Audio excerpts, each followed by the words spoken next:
نحمده ونصلي على رسوله الكريم أما بعد فأعوذ بالله من الشيطان الرجيم بسم الله الرحمن الرحيم اللهم صل على سيدنا محمد وعلى آل سيدنا محمد وبارك وسلم۔ حقیقت یہ ہے کہ کائنات کی ہر چیز اللہ عز و جل کو سجدہ کر رہی ہے، اسی کے سامنے جھکی ہوئی ہے، جیسا کہ قرآن پاک میں سورۃ الحج میں اللہ تعالیٰ ارشاد فرماتے ہیں، کیا تم دیکھتے نہیں کہ جو کچھ آسمانوں میں ہے اور جو کچھ زمین میں ہے، اور سورج، چاند، ستارے، پہاڑ، درخت، چوپائے اور لوگوں کی ایک کثیر تعداد اللہ کے سامنے سر بسجود ہے، اور بہت سے ایسے لوگ ہیں جو عذاب کے مستحق ہو چکے ہیں، یعنی وہ سجدہ نہیں کرتے، اور جسے اللہ ذلیل و خوار کرے اسے کوئی عزت دینے والا نہیں، اور اللہ وہی کچھ کرتا ہے جو وہ چاہتا ہے۔ اگر ساری کائنات سجدہ کر رہی ہے، اللہ کے سامنے جھکی ہوئی ہے اور اپنے اپنے طریقے سے عبادت کر رہی ہے، تو ہم عاجزوں کا کیا فرض بنتا ہے؟ یہی نا کہ ہم اپنے خالق و مالک کے سامنے جھک جائیں۔ رحمان کے بندوں کی یہی خاصیت ہے کہ وہ اپنے رب کے سامنے جھکے ہوئے ہیں۔ اللہ تعالیٰ قرآن پاک میں ارشاد فرماتے ہیں، وَالَّذِينَ يَبِيتُونَ لِرَبِّهِمْ سُجَّدًا وَقِيَامًا، اور وہ جو اپنے رب کے لیے سجدہ کرتے ہیں اور قیام کی حالت میں رات گزارتے ہیں۔ ایسے لوگوں کی اللہ رب العزت نے جزا کیا فرمائی ہے؟ اولئک یجزون الغرفۃ بما صبروا ویلقون فیہا تحیۃ وسلاما، یہی وہ لوگ ہیں اپنے صبر کا بدلہ جنت کے بالا خانوں کی صورت میں پائیں گے، وہاں دعائے حیات اور سلام کے ساتھ ان کا استقبال ہوگا۔ یعنی جب انسان اللہ کے سامنے جھکتا ہے تو ہی بندگی کا حق ادا ہوتا ہے۔ اسی لیے اگر ہم دیکھیں تو عبادت کی جتنی بھی صورتیں ہیں ان میں سب سے افضل کیا ہے؟ نماز۔ اور نماز میں اگر دیکھیں تو ہم جتنے بھی اس میں ایکشنز کرتے ہیں، سب سے افضل چیز کیا ہے؟ سب سے قرب والا ایکشن کیا ہے؟ سجدہ ہے، یا یوں کہیں کہ سب سے بیسٹ ایکشن وہ سجدہ ہے۔ جب کوئی ایک سجدہ کرتا ہے تو اللہ اس سجدے کے بدلے اس کا ایک درجہ بڑھا دیتا ہے، اور وہ اللہ کے قریب ہوتا جاتا ہے، اور اسی طرح جو ہے اور قریب جس طرح وہ سجدے کرتا جاتا ہے تو اور زیادہ قریب ہوتا جاتا ہے اللہ تعالیٰ کے، اور اس طرح قرب کے مقام بڑھتے چلے جاتے ہیں، اور اس کے ذریعے جو ہے اس کی ایک اور خطا مٹا دیتے ہیں۔ اس کے لیے جس چیز سے ہمیں سب سے زیادہ اللہ تعالیٰ کا قرب حاصل ہوتا ہے، اس چیز سے محروم نہیں رہنا چاہیے۔ اور ویسے بھی جب انسان سجدہ کرتا ہے نہ صرف اس کا درجہ بلند ہوتا ہے بلکہ اس کے گناہ بھی معاف ہو جاتے ہیں۔ اسی طرح سجدوں کی کثرت اللہ تعالیٰ کا قرب ہے، یعنی نبی اکرم صلی اللہ علیہ وآلہ وسلم کے قرب کا بھی ذریعہ ہے۔ اللہ اور نبی صلی اللہ علیہ وآلہ وسلم کے قرب کا ذریعہ کیا ہے؟ سجدہ ہے، سجدوں کی کثرت ہے۔ آپ صلی اللہ علیہ وسلم کے خادم تھے ربیعہ جن کا نام تھا، وہ کہتے ہیں کہ میں رات نبی اکرم صلی اللہ علیہ وآلہ وسلم کے قریب گزارا کرتا تھا، اور آپ صلی اللہ علیہ وآلہ وسلم کے وضو اور استنجا وغیرہ کے لیے پانی لایا کرتا تھا۔ تو ایک دن نبی اکرم صلی اللہ علیہ وآلہ وسلم نے فرمایا کہ مانگو جو تم میری خدمت کرتے ہو تو تم بھی کچھ مانگو۔ میں نے عرض کیا کہ میں جنت میں آپ صلی اللہ علیہ وآلہ وسلم کے ساتھ رہنا چاہتا ہوں، دنیا میں جیسے رہ رہا ہوں وہاں بھی آپ صلی اللہ علیہ وآلہ وسلم کے ساتھ رہنا چاہتا ہوں۔ آپ صلی اللہ علیہ وآلہ وسلم نے فرمایا کہ اس کے علاوہ اور بھی کوئی چیز مانگو۔ میں نے عرض کیا کہ بس یہی میری سب سے بڑی تمنا اور خواہش یہی ہے۔ تو آپ صلی اللہ علیہ وآلہ وسلم نے فرمایا کہ اپنے معاملے میں سجدوں کی کثرت کے ساتھ میری مدد کرو، یعنی وہاں میرے ساتھ رہنے کے لیے کچھ کرنا پڑے گا، اور اسی میں جو ہے سب سے بہترین کام کیا ہے؟ سجدوں کی کثرت۔ ابو فاطمہ فرماتے ہیں کہ آپ صلی اللہ علیہ وسلم نے مجھ سے فرمایا کہ اے ابو فاطمہ، اگر تم مجھ سے ملاقات کرنا چاہتے ہو تو سجدوں کی کثرت کرو۔ تو کون نہیں چاہے گا کہ اسے آخرت میں بھی نبی علیہ السلام کا قرب حاصل ہو؟ لیکن نبی علیہ السلام کو خوش کرنے کے لیے اور آپ صلی اللہ علیہ وسلم کا قرب حاصل کرنے کے لیے جو کام آپ صلی اللہ علیہ وسلم نے بتایا ہے وہ کرنے کی ضرورت ہے، اور وہ ہے فرائض کے علاوہ نوافل میں بھی سجدوں کی جو ہے کثرت ہے۔ پھر یہ بھی بات یاد رہے کہ اگر کسی شخص کو جہنم میں ڈال بھی دیا گیا اس کے اور گناہوں کی وجہ سے، تو جو سجدے کے مقامات ہیں یعنی ہاتھ ہیں، پیشانی، گھٹنے اور پاؤں وغیرہ، تو ان جگہوں پر آگ نہیں چھوئے گی۔ سبحان اللہ، اتنی فضیلت ہے سجدہ کرنے کی کہ جہنم کی آگ بھی جو ہے ان اعضاء کو نہیں چھو سکے گی۔ حدیث میں آتا ہے کہ جب اللہ تعالیٰ اپنی مخلوق کے فیصلوں سے فارغ ہوں گے تو جن کو آگ سے باہر نکالنا چاہے گا تو ان کو نکال لے گا، تو اس وقت فرشتوں اور پیغمبروں کو شفاعت کا موقع دے گا اور وہ ان کے نشانوں سے پہچانیں گے، جو نماز کے نشانات ہوں گے اسی سے پہچانیں گے۔ آگ انسان کے ہر اس کو کھا لے گی سوائے سجدوں کی جگہ کے، یعنی کچھ لوگ ایسے ہوں گے جو اپنی سزا بھگت کے جنت میں جائیں گے، پھر ان پر جنت کا پانی ڈالا جائے گا اور وہ اس طرح سے اگ جائیں گے کہ جس طرح پانی کے بہاؤ سے آنے والی مٹی سے دانہ سرسبز و شاداب ہو کر باہر نکلتا ہے، بالکل فریش ہو کے نئے سرے سے، ایک طرح سے نئے سرے سے پیدا ہوں گے، لیکن ان کے سجدوں کے اعضاء بالکل سلامت رہیں گے کہ ان پر آگ کے داغ نہیں پڑیں گے۔ تو سجدے کے اعضاء کیا ہیں؟ یہی 7 اعضاء ہیں: پیشانی، دونوں ہاتھ، دونوں گھٹنے اور دونوں پاؤں۔ نبی اکرم صلی اللہ علیہ وآلہ وسلم بہت طویل سجدے کیا کرتے تھے، لمبا سجدہ کرتے تھے، اور لمبا سجدہ کرنے کے لیے کیا ہے کہ ہمیں بہت سی دعائیں بھی یاد ہونی چاہیے، کیونکہ سجدہ اگر ہم بہت طویل کریں گے تو اس میں دعائیں پڑھیں گے نا، تو سب سے اہم دعا جو ہے وہ تو یہ ہے کہ سبحان ربی الاعلی، کہ پاک ہے میرا رب جو بہت اعلیٰ ہے، بہت بلند ہے۔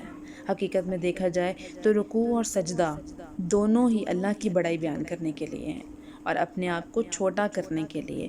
رکوع میں بھی انسان دیکھیں، جب رکوع ہوتا ہے تو انسان چھوٹا ہو جاتا ہے، اور جب سجدہ ہوتا ہے تو انسان سب سے چھوٹی حالت میں ہو جاتا ہے، پورا بدن ہی سکڑ جاتا ہے، یعنی بالکل اسمالسٹ پوزیشن، یعنی کہ اسمالسٹ پوزیشن جو انسان کی ہوتی ہے نا اس میں چلا جاتا ہے۔ اور تب پڑھتا کیا ہے؟ دیکھیں اب کیا پڑھتا ہے تب جا کر، اتنی اسمالسٹ پوزیشن میں جا کر کیا پڑھتا ہے؟ سبحان ربی الاعلی، یعنی میرا رب اعلیٰ ہے، میں نہیں اعلیٰ، کوئی غرور نہیں، کوئی تکبر نہیں، بس میرا رب ہی بڑا ہے، میرا رب ہی عالی شان ہے۔ ایک اور روایت میں آتا ہے سبحان ربی الاعلی وبحمدہ، سجدے میں 3 مرتبہ پڑھنا، یعنی سجدے میں 3 مرتبہ پڑھنا کیا ہے؟ مستحب ہے، یعنی پسندیدہ ہے، لیکن اعلیٰ درجہ ہے کہ زیادہ سے زیادہ پڑھیں، چونکہ سجدے کی حالت اللہ رب العزت سے قریب ترین ہوتی ہے، اس میں دعائیں قبول ہوتی ہیں۔ رسول اللہ صلی اللہ علیہ وآلہ وسلم نے سجدے کی حالت میں دعا مانگنے کا فرمایا ہے۔ سجدے کی حالت میں اپنے رب سے مانگا کرو، تو احادیث سے بہت سی دعائیں ثابت ہیں، جن میں سے جو خاص کر بخشش کی دعا ہے، اللہم اغفر لی ما اسررت وما اعلنت، اللہم اغفر لی ما اسررت وما اعلنت، اے اللہ مجھے معاف کر دے جو میں نے چھپ کر کیا اور جو میں نے ظاہری طور پر کیا۔ ایک ہوتا ہے عام مسلمان ہونے کا درجہ، اس کے لیے جو ہے سبحان ربی الاعلی ہونا کافی ہے، لیکن ایک ہوتا ہے قرب کا درجہ، اور سجدہ بھی قرب کا ذریعہ ہے، اور پھر جو اللہ کے قریب ترین ہونا چاہتا ہے تو پھر رسول اللہ صلی اللہ علیہ وآلہ وسلم کے بتائے گئے اور کیے گئے کاموں کو دیکھے اور ان کی طرح کرنا چاہیے۔ اور جو لوگ مقرب بننا چاہتے ہیں تو وہ لوگ یہ دعائیں ضرور پڑھیں، اگر نہ بھی پڑھیں تو اس میں گناہ کوئی نہیں ہے، لیکن پڑھ لینا افضل ترین ہے، بہت افضل ہے۔ اور سنن ابی داؤد اور سنن ابن ماجہ میں روایت ہے کہ سیدنا حذیفہ رضی اللہ تعالی عنہ سے مروی ہے، کان یقعد فیما بین السجدتین، آپ صلی اللہ علیہ وآلہ وسلم 2 سجدوں کے درمیان بیٹھا کرتے، اور کتنا بیٹھتے؟ نحو من سجودی، جتنا سجدہ لمبا کرتے اور اتنا ہی وقت 2 سجدوں کے درمیان بیٹھنے میں لگاتے۔ صحیح مسلم کی روایت ہے، یہ منافق کی نماز ہے جو ٹھونگے مارتے ہیں، جس طرح کوا اپنی چونچ مارتا ہے۔ اب یہاں پر دیکھیں کہ اس روایت سے ہمیں کیا معلوم ہوتا ہے کہ منافق کی نماز کہا گیا ہے اس نماز کو جس میں انسان کیا کرتا ہے کہ کوے کی طرح ٹھونگے مارتا ہے۔ کوے کی طرح ٹھونگے مارنا کیا ہے کہ نماز میں 2 سجدے کے درمیان آرام سے نہیں بیٹھتا، سکون سے نہیں بیٹھتا، بس سجدہ کیا، دھڑا دھڑ زمین پر سر مارا، بس جان چھڑائی اور بس چلا گیا۔ ایک اپنی طرف سے ایک فرض ادا کر گیا، لیکن یہ نہیں پتا کہ میں ثواب کی جگہ الٹا گناہ کما کر لے کے جا رہا ہوں۔ اللہ تعالیٰ ہمیں ایسے سجدوں سے ہمیشہ محفوظ رکھے۔ آپ صلی اللہ علیہ وآلہ وسلم 2 سجدوں کے درمیان بیٹھتے ہوئے یہ کہتے، رب اغفر لی، رب اغفر لی، اے میرے رب مجھے معاف کر دے، اے میرے رب مجھے معاف کر دے۔ اب دوسری ایک روایت کو سامنے لا کر اس کے معنی کو اور واضح کرتے ہیں کہ اللہ کے رسول صلی اللہ علیہ وآلہ وسلم کا فرمان ہے کہ جو بندہ وضو کرے اور 2 رکعت پڑھے اور یہ کہہ دے رب اغفر لی، رب اغفر لی 2 مرتبہ، اللہ تعالیٰ اپنے بندے کی زبان سے جب یہ الفاظ 2 مرتبہ سنتے ہیں تو 2 انعام دے دیتے ہیں۔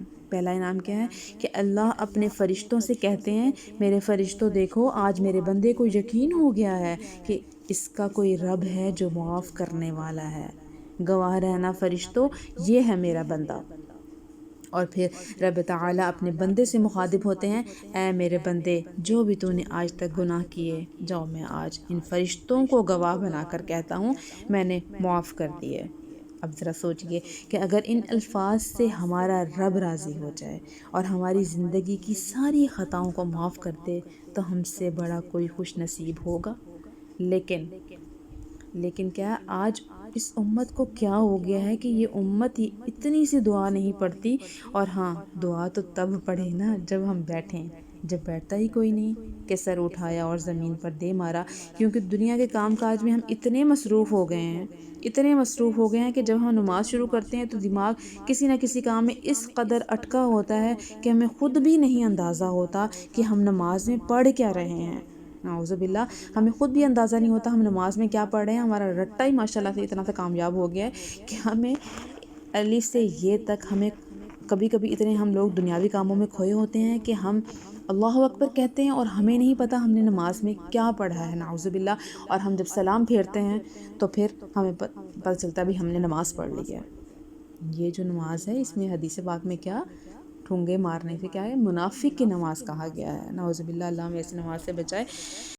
اور دوسری دعا جو عبداللہ بن عباس رضی اللہ تعالی عنہ روایت کرتے ہیں، آپ صلی اللہ علیہ وآلہ وسلم 2 سجدوں کے درمیان یہ دعا بھی پڑھتے، اللہم اغفر لی وارحمنی وعافنی وہدنی ورزقنی وجبرنی ورفعنی۔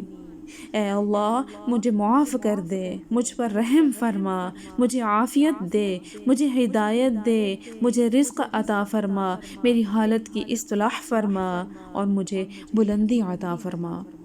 اب یہ کتنی دعاؤں کا مجموعہ ہے، بخشش کی دعا، رحمت کی دعا، عافیت کی دعا، ہدایت کی دعا، رزق کی دعا، کمی کوتاہی کو پورا کرنے کی دعا، پہلے سے اچھے سٹیٹس میں جانے کی دعا، یعنی سے آپ کی جو حالت ہے اس سے اور اچھی حالت کی دعا۔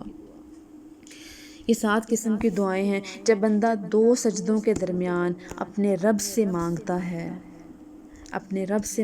یہ ساری دعائیں جس میں دنیا و آخرت کی بھلائی کی ساری دعائیں ہیں، اور اس کی یہ دعائیں قبول ہو جائیں تو اس شخص سے زیادہ خوش نصیب کون ہوگا۔